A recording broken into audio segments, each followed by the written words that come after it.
What usually happens is that after 6, 12, 18, or 24 months, a talent gets bored. They want to switch job, maybe change country or organization. And so it was a mess. And I said, okay, I need to anticipate the issue. And so I decided that 5 years prior to opening the agency, I will open up an academy. Main goal of the academy was to recruit future talents for the agency. Everybody's chasing those, how to get rich in 5 days. I work for myself. I work 3 hours a day. Life is great. I'm making a fortune. Click on this link. I'm going to show you how you can become a millionaire. That's everywhere. That job doesn't exist. A follower on Instagram cannot be the equivalent of a subscriber on YouTube, because the subscriber on YouTube is just giving you more attention and more time. So a single subscriber on Twitch, meaning that there's a human being that is watching you 2 or 3 hours per day while you're live streaming, even though it's only one. And when they are selling or promoting, for example, the new microphone or the new headphones, those few people following you, most of them, they're buying what you're suggesting. So it's not only a quantity game, but it's obviously a quality game. So today on Beyond Scaling, I'm joined by someone whose work sits right in the intersection of influence, leadership, and brand. Federico Sbandi is the founder of Digital Combat Agency, a company that has redefined what it means for CEOs and leaders to build authority in a digital world. Federico's journey spans Italy, London, San Francisco, Dublin, a long-term vision that started years before the agency. And that's something I'm really interested in, Federico.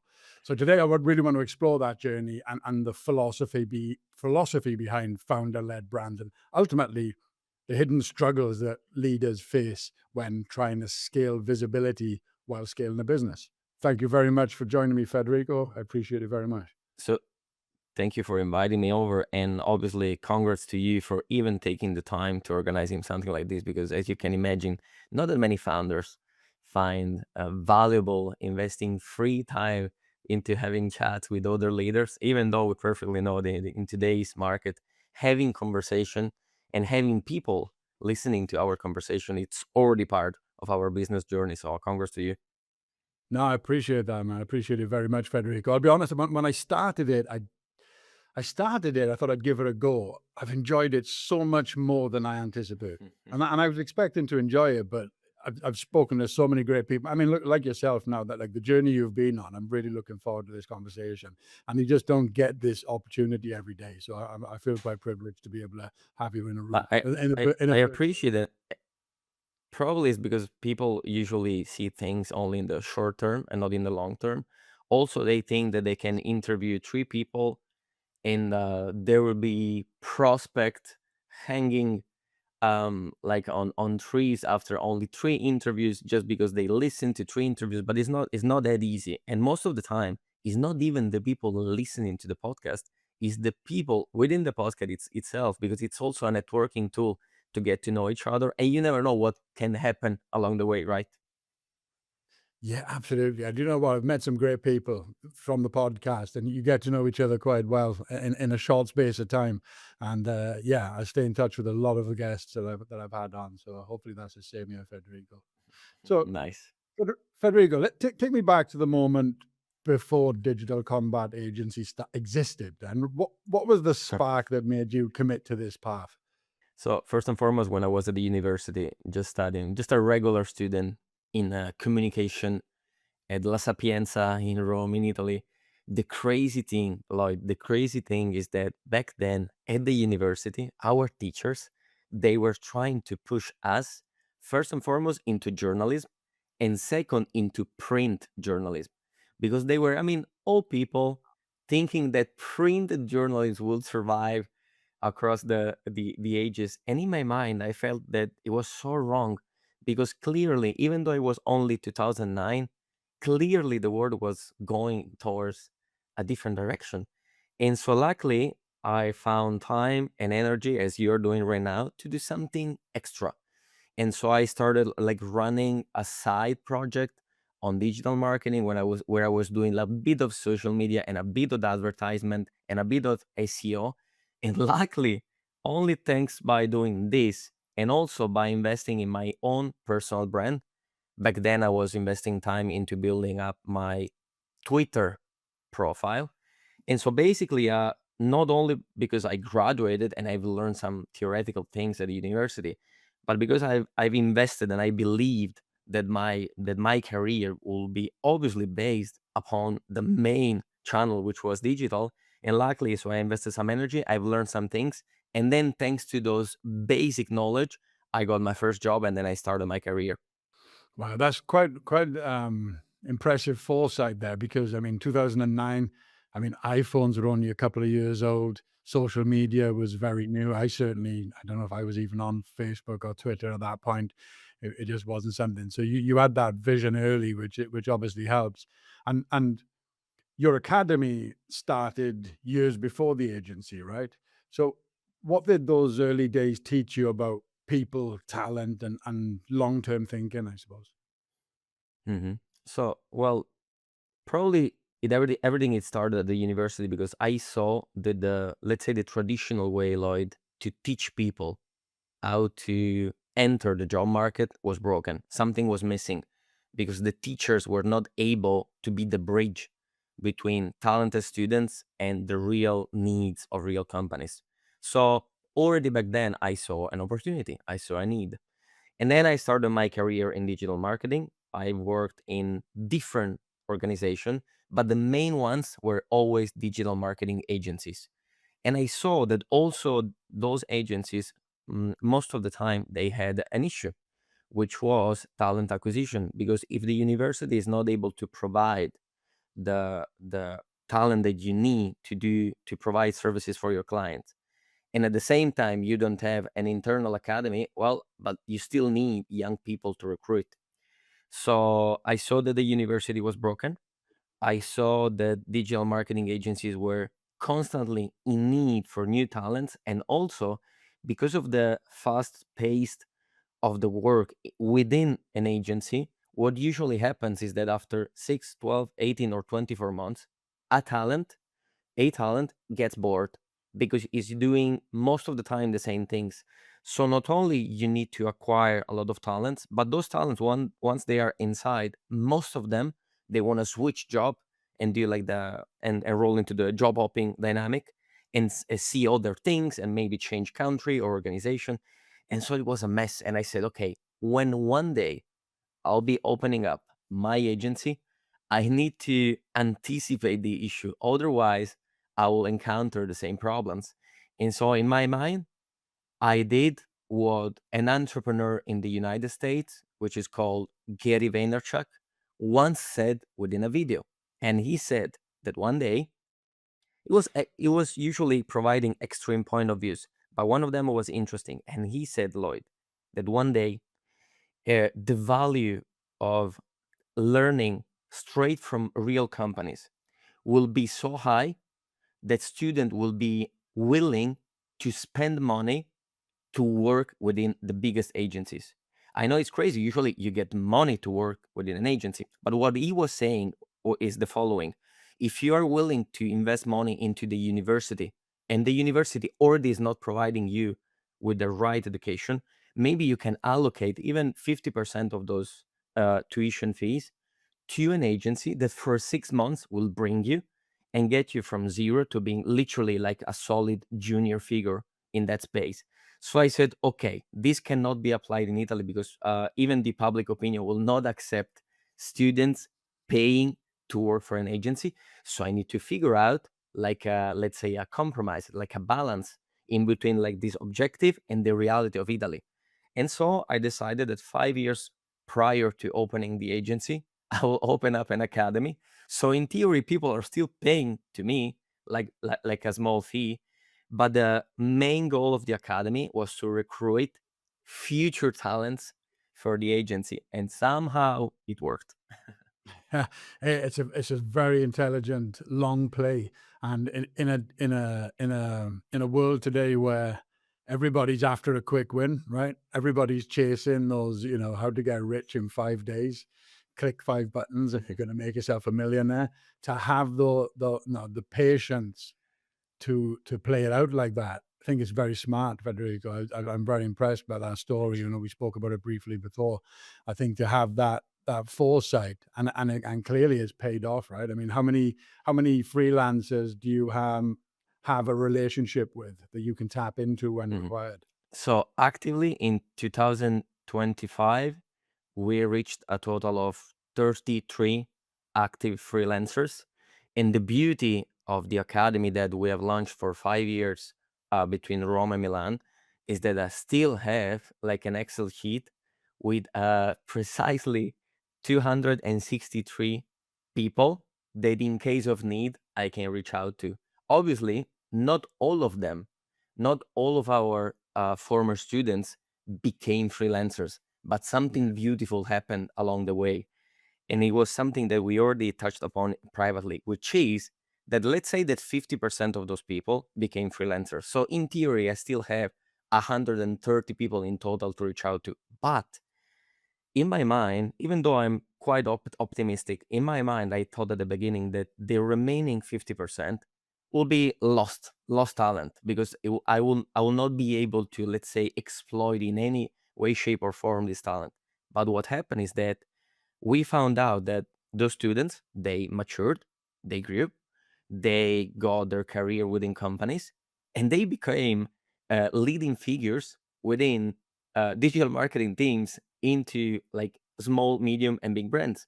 And so what happens is that sometimes if they have a need, they need an agency, and just because of the beautiful relationship that we have built at the time of the academy, they became our clients. So basically, the entire population of the students, we are able still today to get some value from. And it's crazy because like this second advantage, the second point of strength within the academy was not meant to happen. I didn't see it. I've seen a lot of things, but I didn't see this. But luckily, something good happened. It's very humble of you to admit you didn't see that coming, and it's yeah, that's a great outcome. That's a really great outcome, and again, I think it's really impressive to have that foresight and incredibly strategic mind you've got. When you look back at when you started the academy, when you look at your younger self, what Mm. part of that person is still driving you today then? I think that getting back to the difference between looking short term or long term, I guess that it all comes down to how really ambitious you are. Because a lot of people, they say that they're ambitious, but then they don't act as ambitious people, because someone playing the game of business short term is not ambitious. Is probably just looking for quick wins to show off or to brag about with people that most of the time they don't even like, just to show that they are something that they are not. While I think that ambition is something internal, is not public, is not external. There is an external aspect of the ambition, because when you get wins, people applaud, so there is a reflection with the public. But all the real ambitious people that I've met in my life, they're ambitious deep inside themselves, and they want to win for themselves, and they have a trajectory, and that trajectory is so high, so big, that requires a lot of in small steps together. And usually when you're leading and facing those small steps, the external world is not even able to see what you're doing behind the stage, but you're doing it. And that's beautiful, because you're doing it for yourself, and you're sometimes it looks like you're even stepping back or from what you're doing, but you're just doing one step back to do like three steps ahead. So it's all about being really ambitious and having a drive. And for me, like personally, if I have to share it, what is, let's say, the main drive, I would say that as per now is probably the family, meaning that without getting too much into private things, but let's say that my success is a direct reflection on the financial stability of my family back in Italy. And I guess that it's like having your own family, your own wife, and your own children. And I love combat sports, and when a lot of fighters, they win incredible matches, and they were almost losing, and but they eventually win, and then there's like the final post fight interview. What they say as a motivation is that I did it for my family. So even when you were getting almost KO'd, when you were face down, you receive like a strong punch. Without that strength, you'll be KO'd, and you'll be staying on the floor. But sometimes you have an extra power, and that extra power is something even magical. It's not measurable. You cannot put it on an Excel sheet. And usually something very strong, and usually comes from the family. In my case, is the fact that, let's say that the family gave me a lot when they had it, and all of a sudden they had nothing, and so it was on all of me. And right now it's what is, let's say, leading me towards success, and also towards taking a lot of risks, because going abroad, opening up a company, opening up an academy with the idea that you can exploit the students for something that even doesn't exist, those are all small crazy things that most people will not do, because they're not willing to take risks. And I think that if you're not willing to take risk, usually you tend to stay exactly where you are. You took a risk with the podcast of investing your time, maybe for achieving nothing, and someone might judge it badly, saying, okay, but you have invested 100 hours in this. But then all of a sudden, after 18 months, you get one giant collaboration out of the network that you have built into thanks to the podcast. And then you can get back to those people and say, see it was worth it. But you have risked all this time. And people, most of the time, they don't see it. I think you're right. I think risk and taking risks.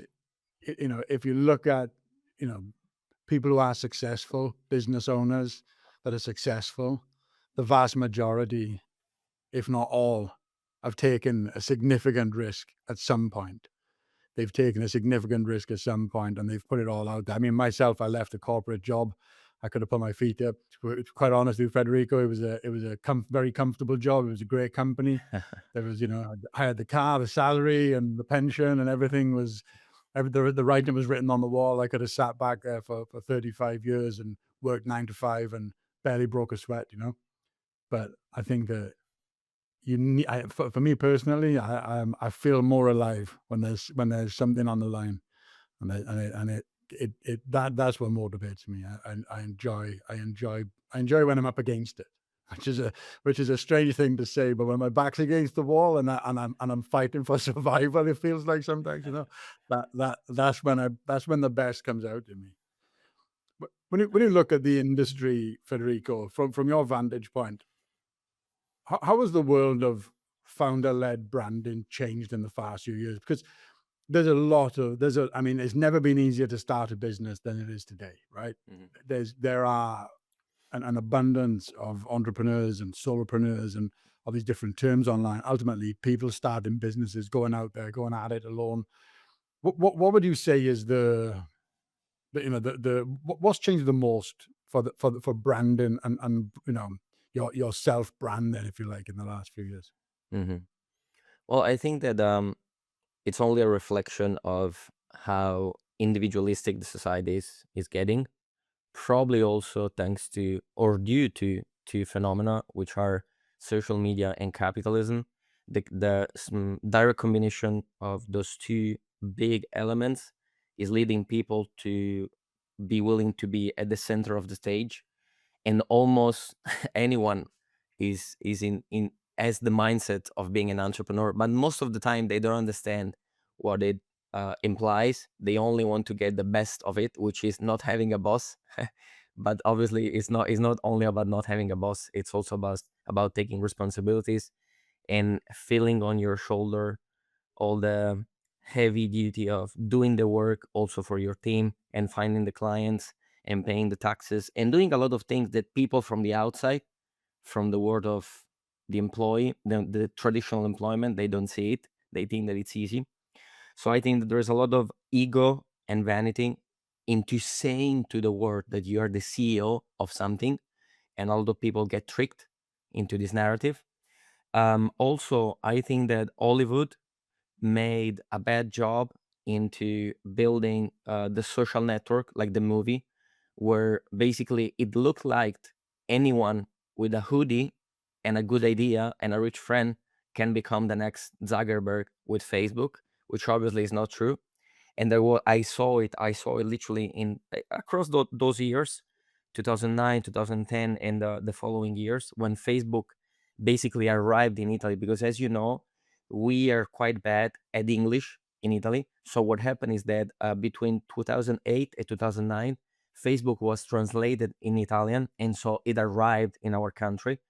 And from then, too many young students with rich families or rich friends. They thought that they can become entrepreneurs, and they failed miserably because they saw that the reality was harder than they thought. So at the beginning, I even saw the startup environment as a toxic environment, because I saw too many potential great managers having the dream of becoming an entrepreneur.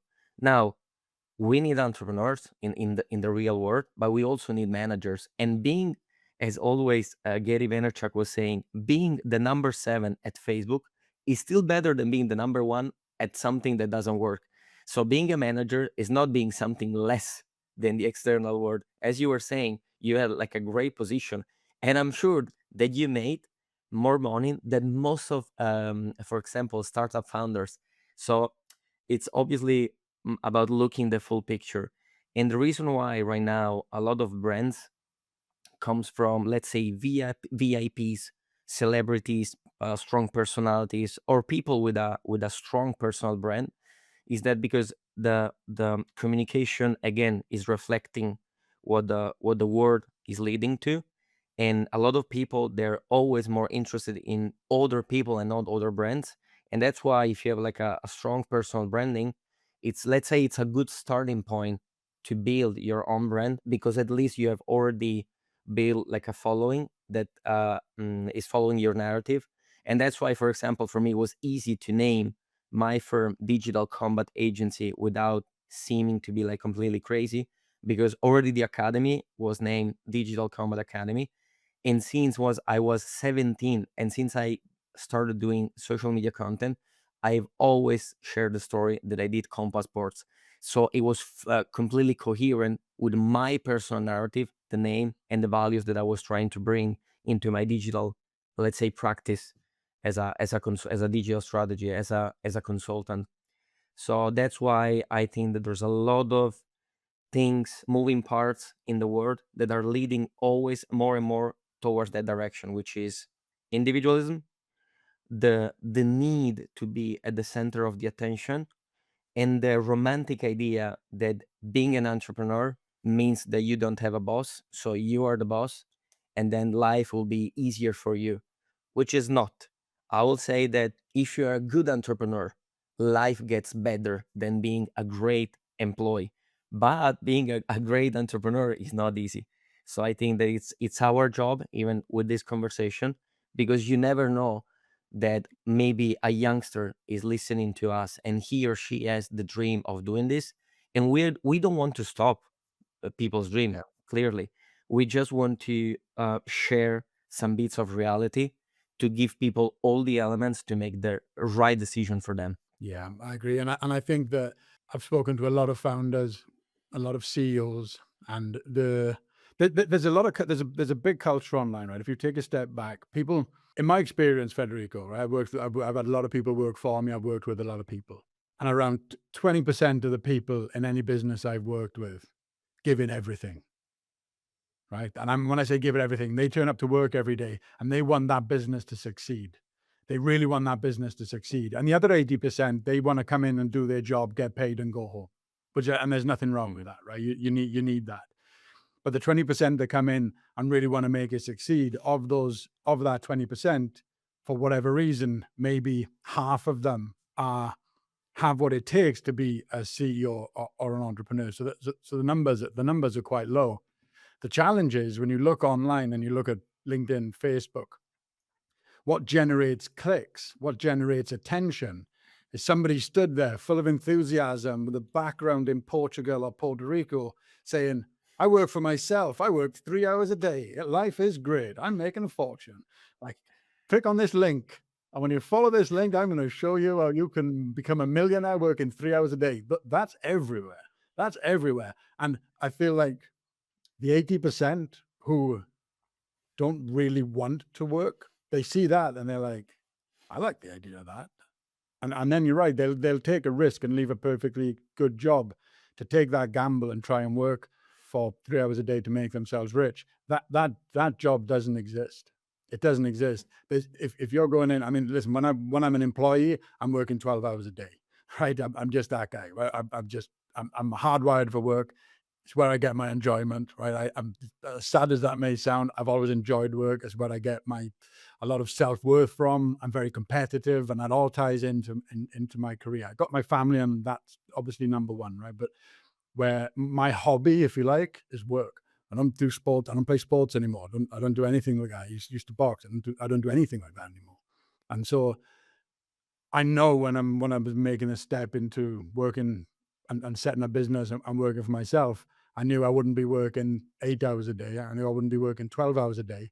I'll be working as many hours as I can feasibly squeeze into a day outside of putting my son to bed and having lunch and dinner with my wife. And every minute I can squeeze in, I'm working.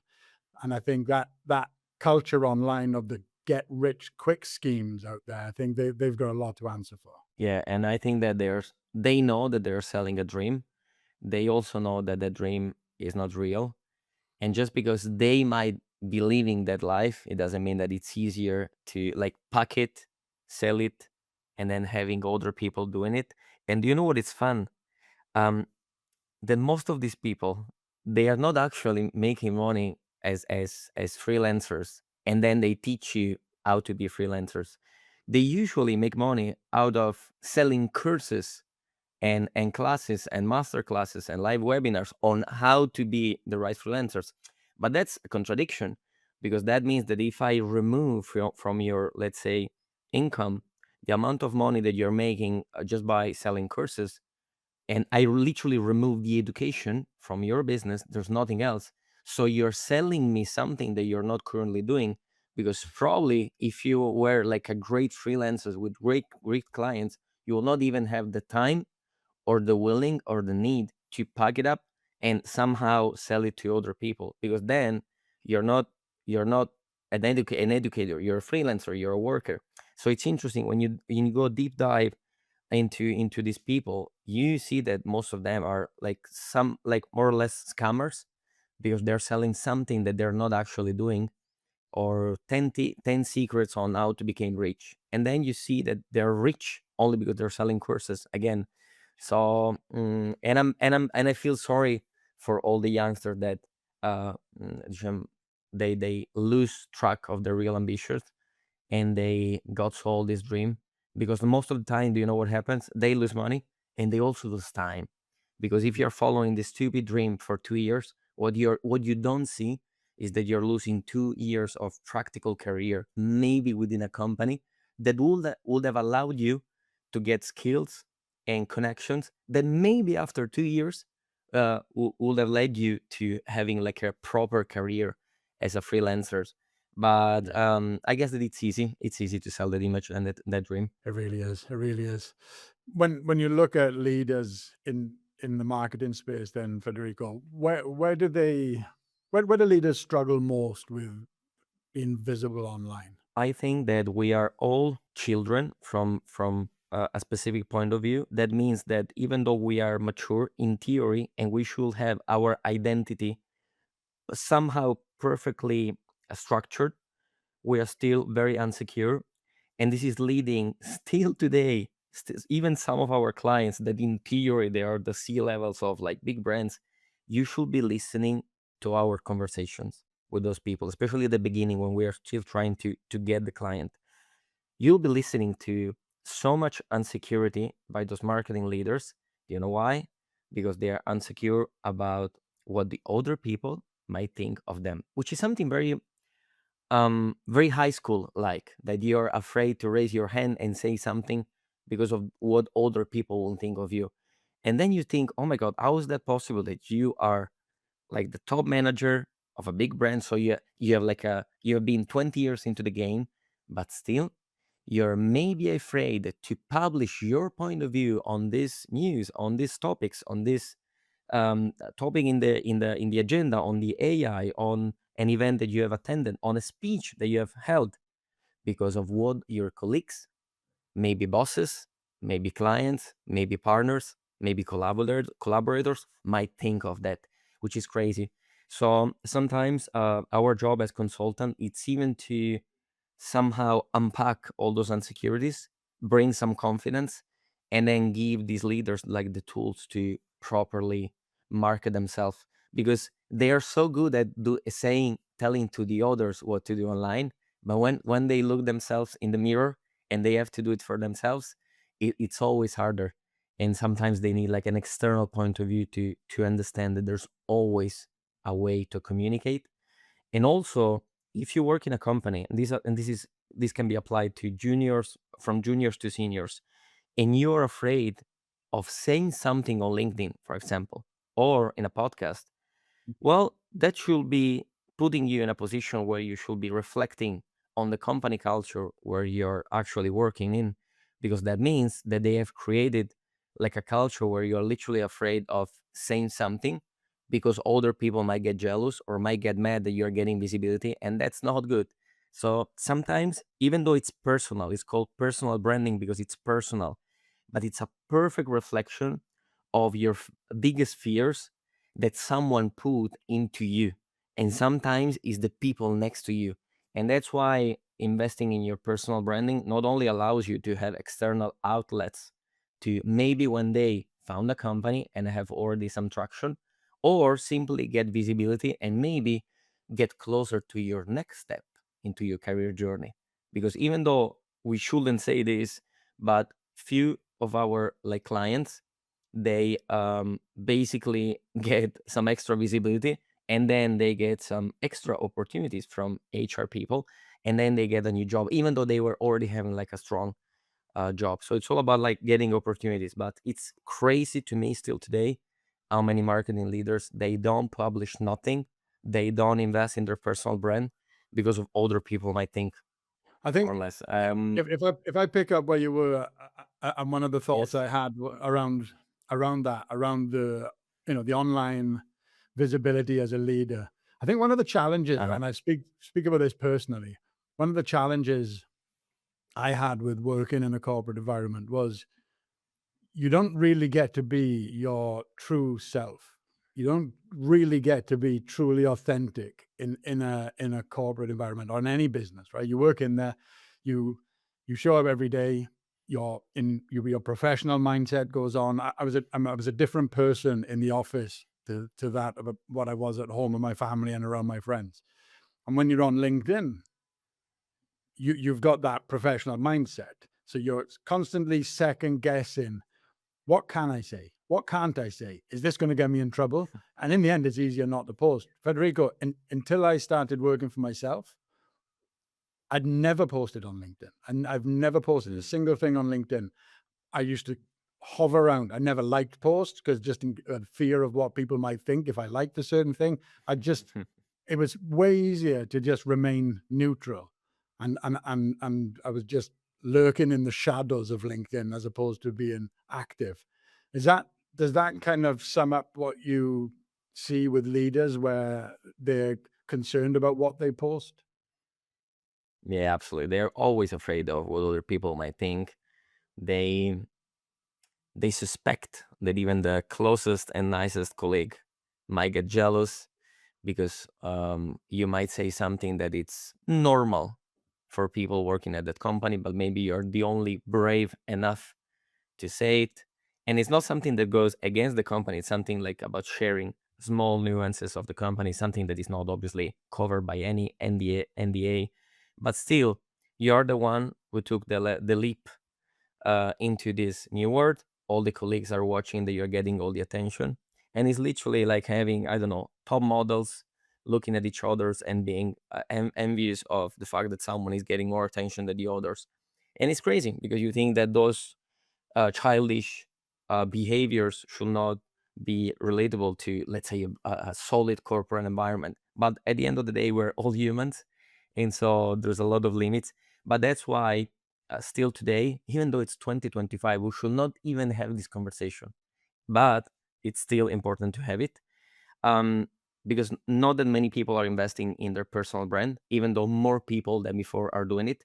And that means that if the society is getting more and more individualistic, and more people wants to hear from other human beings rather than companies, there's still an insane and giant opportunities to open up your LinkedIn profile, to open up a podcast, to do a YouTube channel, to launch your TikTok videos, to do something with your voice, with your face, with your talent, with your brain, because people are willing to listen to you and read about you if you're willing to give them something valuable. And not that many people are doing it. So there's still the ability to do it and still stand out. Yeah, absolutely. You mentioned TikTok there, Federico. I saw on LinkedIn this is something you've recently embarked on. Tell me about that. So at the end, if I can share with you like a spoiler, at the end of the year 2025, I'll be sharing an article in English, so it's going to be readable by an international audience. And the only and main focus will be about sharing the backside story of my TikTok journey. And I want to do it on LinkedIn just to showcase to marketing leaders and leaders in general all the insane opportunities that I found on this platform just by publishing content regularly for 9 months. For example, just yesterday, I published like a video where I was analyzing something that happened into the media landscape in Italy, and I got 700,000 views with a average watch time of 40 seconds. And my videos usually are long, across 2 minutes and a half or 3 minutes, which is almost insane as an average length for a TikTok content. But that means that there's still space for, let's say, more profound opinions and point of views. And if you stick to yourself and you don't lie, you don't become an actor, you don't try to put out like a different version of yourself, I think that the best compliment that you can receive, and I received it, for example, in Milan this weekend, was that people following me on TikTok listened to me speaking in the real world. And they told me, oh, you're exactly the same as TikTok, which is a great compliment, because it's like people going to television and faking it and trying to be another thing. But then when I meet you on the street, you're different human beings. Well, while I think that being coherent between offline and online channel is important for your, let's say, personal relevance. And so the reason why I also suggest a lot of people that don't even think that TikTok is like a relevant platform, uh, to do all the things that I've done, which is first and foremost overcome the prejudice. It's not a platform from youngsters. Obviously, the average age matured, because the age group between 25 and 34 is the most, let's say, active right now on the platform.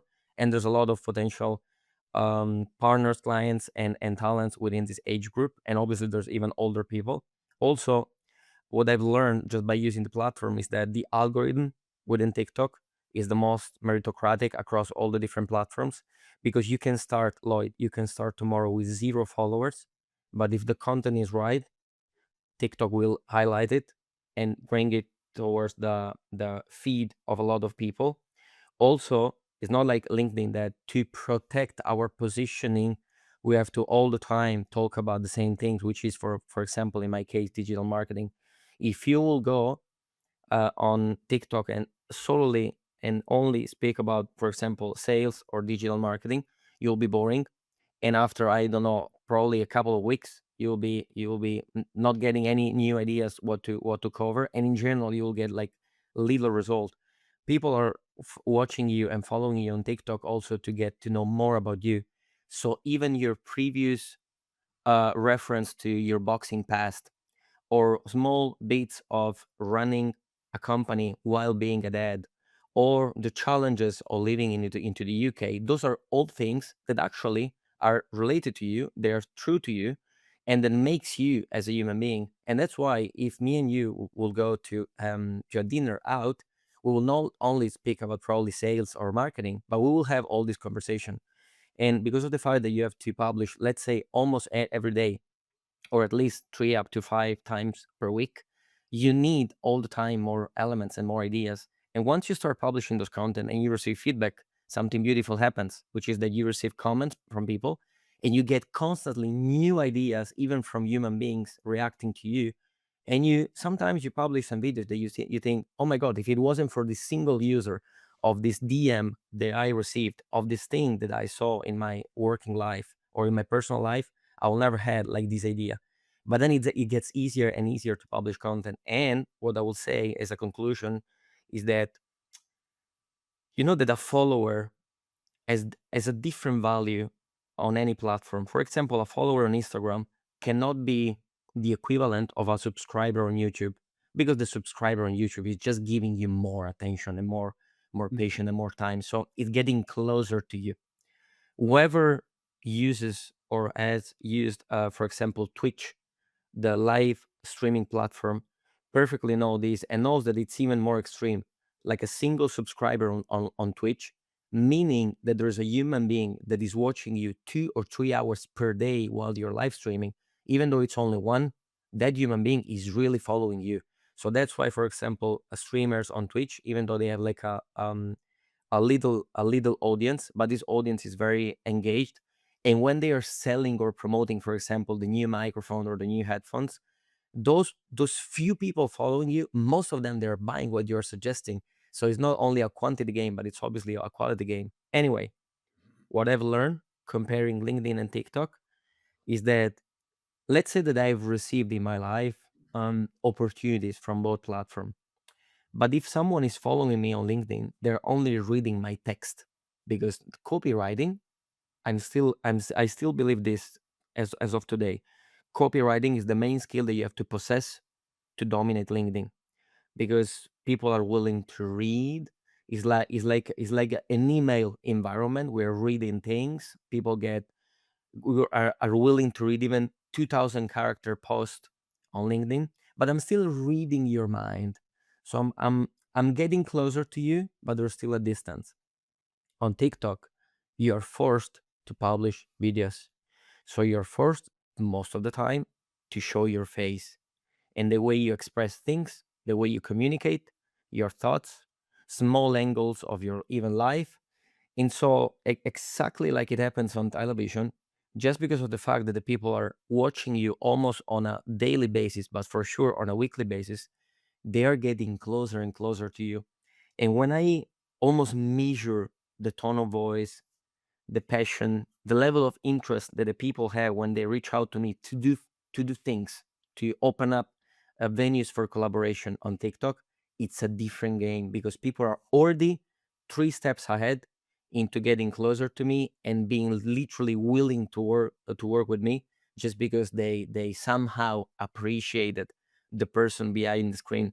So there's a different level of engagement, and literally my duty, my job for 2026 will be to advise this to friends and even clients, because I've invested the whole university into building up my Twitter profile, and I got from 0 to 50,000 followers, and I probably got the job, my first job in an agency, also because of that. Then when I started my career, I've invested 8 years, 9 years into LinkedIn to become an expert and to have something unique to sell to even big companies. And now I feel that randomly, only because my girlfriend one day in a lazy Sunday afternoon suggested me that I should do TikTok videos, I listened to her, and for the few first months, I've listened also to her technical advisories on how to perfection small things. And then I created like a super stupid and simple format that I can apply just by investing 50 or 60 minutes per day and going on the street and recording myself and using CapCut to quickly edit the video, because obviously I'm not even a video editor. So the quality is almost poor. But because of the fact that the content and the message, let's say that is very well structured, because I prepare in advance my script, the end message, let's say this, it is interesting. But my goal for 2026 will be to share this and to let even people like you invest few hours per week, because again, it's all about where is the opportunity. And I see that there's an insane LinkedIn is getting crowded. TikTok Mm. is not crowded at all. And there's only creative people, but there's not that many business people talking about our stuff. So I will suggest it. Yeah, and I'll be honest with you, Federico. Until I saw your post on LinkedIn a month or so ago, that really got my attention. Is why I reached out, because I think it's again, it goes against convention, right? Convention says it's business, you go to LinkedIn. You can put some on Facebook as well. There's a place for it on Facebook, Facebook Business and Facebook Ads. There's certainly a place for it there, but ultimately LinkedIn is seen as the place. And the format on LinkedIn, I like LinkedIn. Don't get me wrong, and I get some great insights from there. But the the algorithm on LinkedIn is challenging to crack for a start. If you don't know it, you'll be doing it for a long time, right? So businesses would benefit from using your services because I'll tell you firsthand, it's not easy. It's not easy to get visibility on LinkedIn. Um, it's something that I'm challenging myself with every day, right? And I'm part of these podcasts. I post the clips and I post thoughts. So then some of them just land and just bomb and they don't go anywhere, and others do okay. And so I know that's it's a significant skill set. But again, it's that even now, even though I'm not in a corporate business, I still have that. This is my workplace mindset. I like the idea of going to TikTok and just being myself and just being me and just sharing a little bit about that. And if it can generate business that way and generate interest that way, I think it's certainly worth exploring. And I like the idea of the casual format as well because I too I'm not an editor by any stretch of the imagination. So Federico, you're working internationally with digital combat agencies. When you look at the UK compared to other markets, is there anything different you notice about the professional culture here, or is it quite consistent across the countries where you work? Well, I would say that the main difference, Lloyd, is the not the level of education, the level of preparation of the decision makers, or the people that in general you deal with. Because obviously, if I compare it with Italy, it's a completely different game. Because in Italy, most of the time, even big companies, just because they are run by older people that not necessarily they have structured their career when digital was like a thing. Sometimes before even selling something, before even convincing them then doing something online, it's relevant and useful and it brings value, you have to educate them on even banal, basic concept around digital. At least in the UK, this part doesn't exist because even small business owners, they're digital savvy. They know things, at least the basic things, so that allows you to have like more profound conversation. But obviously on the flip side, because of the fact that the average level of the agencies and also of the people you're dealing with, the decision maker is higher, also the competition is higher. But my saying, and the reason why people ask me why I didn't open up my agency in Italy and I did it in London, is that let's say that I am able to translate it in English, but I always do prefer to be in a pool full of water with sharks in it and learn how to swim faster rather than like being in Italy where there's a giant pool, but there's not even the water, let alone the sharks. So there's no relevance in being in the pool itself just because there are no resources, no opportunities, and let's say the threshold of the level of project that you can achieve is very low. And even big companies, they are always running out of budget because usually even international brands they invest like little money into the Italian market because it's a small and poor market compared to the other ones.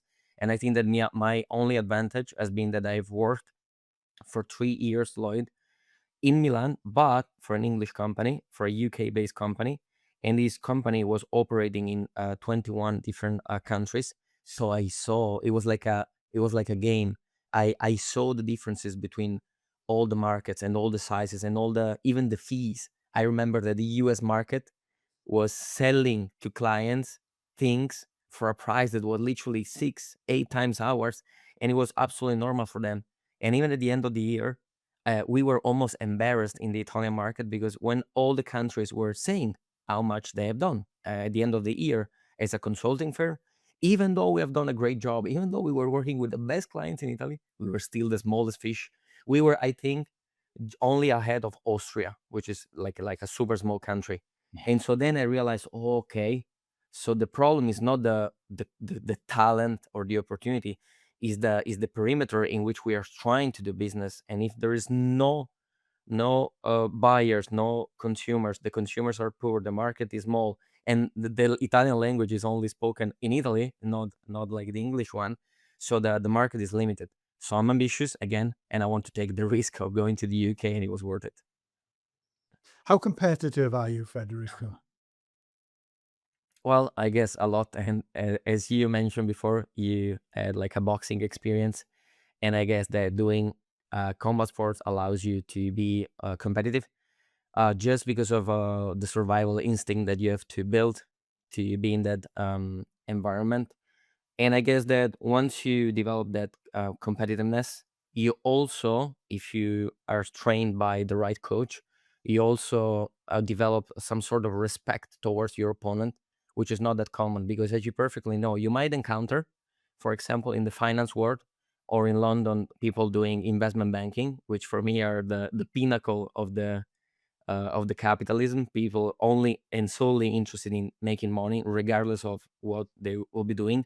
Those people, for example, are competitive, but not necessarily they have respect towards their opponent. Well, the opponent can be the boss or the client.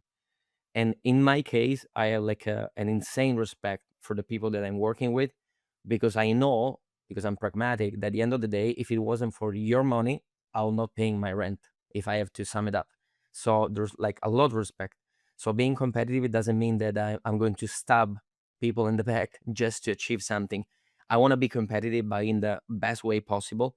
And I think that having spent a lot of time in the ring and still doing it allows me to still keep that fighting spirit within myself. And also, one of the things that I think has helped also you is that when you're facing like a physical human being that his only goal in theory is to defeat you physically, to beat you up, to KO you, something interesting happened, that if you survive the mental struggle and the fear of losing, or in general even winning but being beaten up, which is almost like a no-win, but somehow we like it because we are perverse human beings and we appreciate even the pain.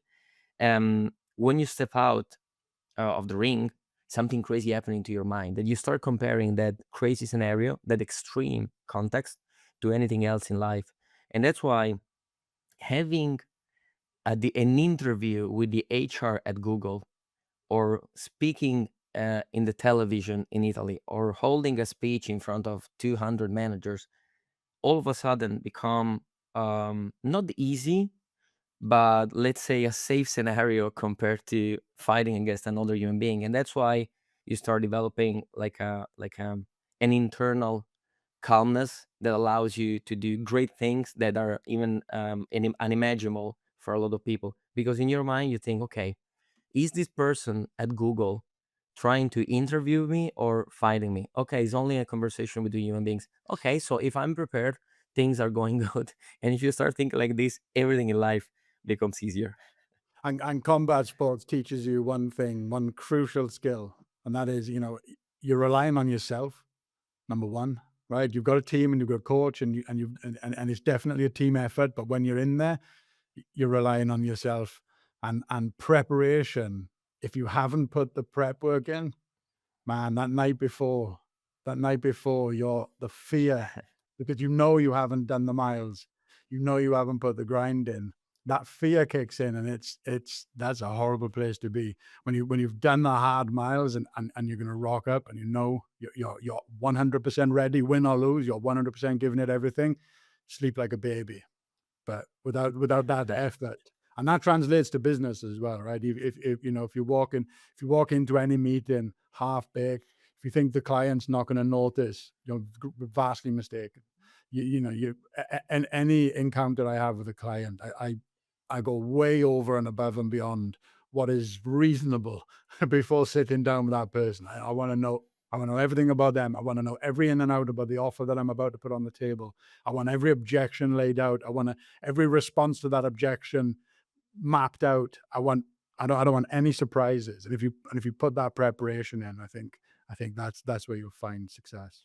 And Really. as we are heading towards the conclusion of the interview, I wanna both congratulate you and say thank you, because obviously I can see exactly what you just said within the context of this interview itself, because you have prepared super interesting questions that are based upon the first chat that we have had, that you listened, which is like an insane quality nowadays, where everyone is speaking and no one is listening. And also you have prepared very smart and detailed questions that are obviously based upon like a study that you have done on myself and my history, that were able to allow me to provide hopefully interesting and motivated and dynamic responses just because I was engaged. Sometimes even in the context of a podcast or an interview, you perfectly know that there's some sort of chat GPT like approach, or that you didn't put anything yours within the question, and then I'll usually put the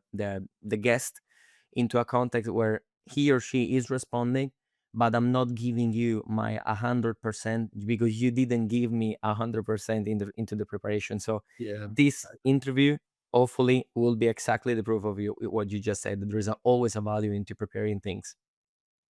Federico, I appreciate that very much. Thank you for the kind words. It's been great talking with you today, and I'm mindful of time as well because I could keep going. I've got so many other things that I wanted to discuss with you, and maybe we'll do it again. Maybe we'll pick this up in the new year and do a part two of this because you've got a lot to offer, and I think what you're doing is incredibly inspiring, and your strategic mindset and the foresight that you've got to go and take these things on, it's inspiring. I mean that. It really is inspiring, Federico. Thank you very much for your time today. Thank you. Appreciate it.